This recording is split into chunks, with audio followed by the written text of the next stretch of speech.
Father, and the Son, and the Holy Spirit. Father, with you.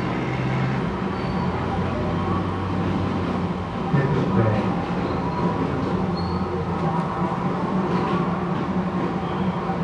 God, who have sent the power of the gospel like living into the world, grant that you faithful, whom you have called to life amid the world and this faith, may be fervent with the Christian spirit, and through his task they carry out in this present age, may constantly build up your kingdom.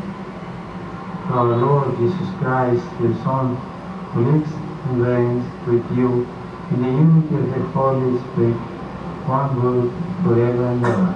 Amen.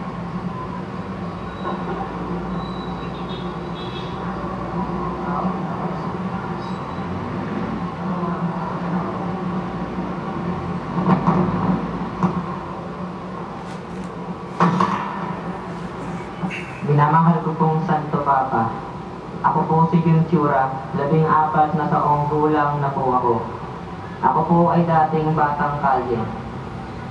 Dahil po ang aking pamilya ay hindi na po ako kayang pag-aralin, umalis po ako sa aming bahay at iniwan ang aking pamilya. Ako po ay napalaboy-laboy sa kalye. Hindi ko na po alam kung saan ako tutuloy. Natutulog lang po ako sa tabing kalye.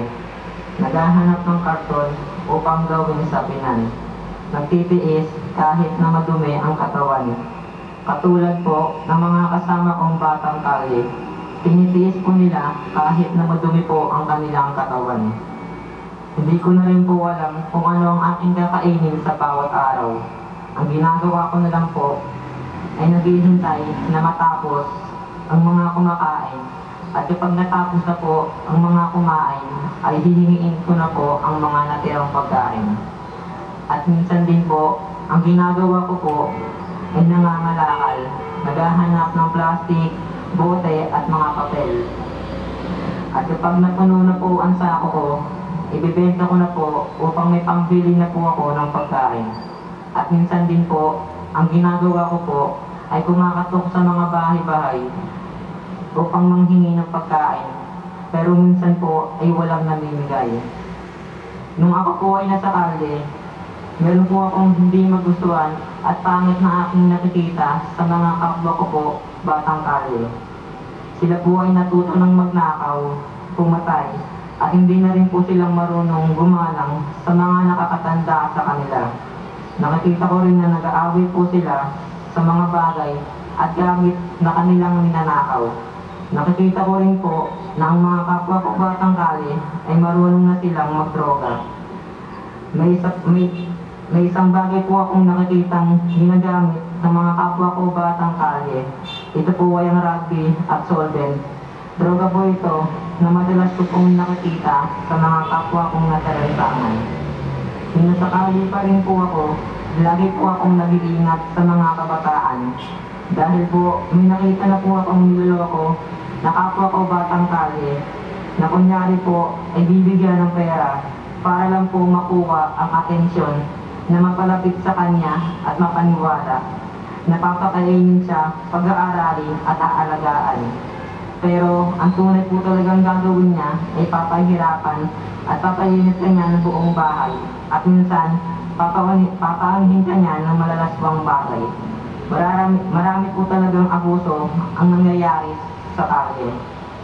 Nung dumaan po ang ilang araw, ay bigla po akong nagkaroon ng pag-asa sa aking sarili na may isang street educator pagkatulay ng Kabataan Foundation na nagtanong sa akin kung gusto ko bang makabilang sa isang ahensiya na tumutulong sa mga tulad kong nabubuhay sa lansangan.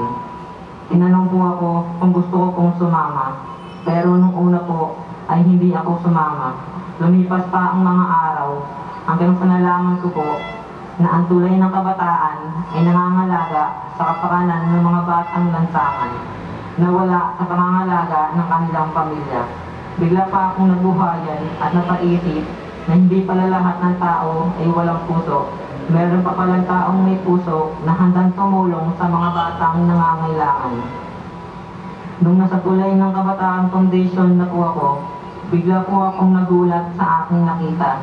Na totoo pala na may handang tumulong sa mga batang nasalansangan. Nung araw na iyon, doon na po akong nagsimulang mangarap. Sinabi ko po sa aking sarili na magtatapos ako ng pag-aaral para balang araw ay makatulong din ako sa mga batang kalye katulad ko po dati at makatulong din ako sa aking pamilya at sa tulay ng Kabataan Foundation kung saan sila ang tumutulong sa akin upang maipagpatuloy ang aking pag-aaral. Alam ko po na ipagpapatuloy ko ang aking pag-aaral hanggat nandyan pa ang tulay ng Kabataan Foundation na walang sawang tumutulong sa akin at sa mga kapwa ko batang kalye. Marami pong salamat.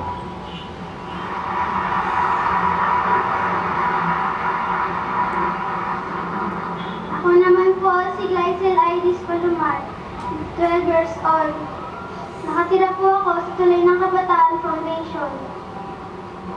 Marami na po ang mga batang pinabayaan ng kanilang mga magulang. Marami sa kanila ang naging biktima at masama ang nangyari sa kanila, tulad ng droga o prostitution. Bakit po pumapayag ang Diyos na may ganitong nangyayari?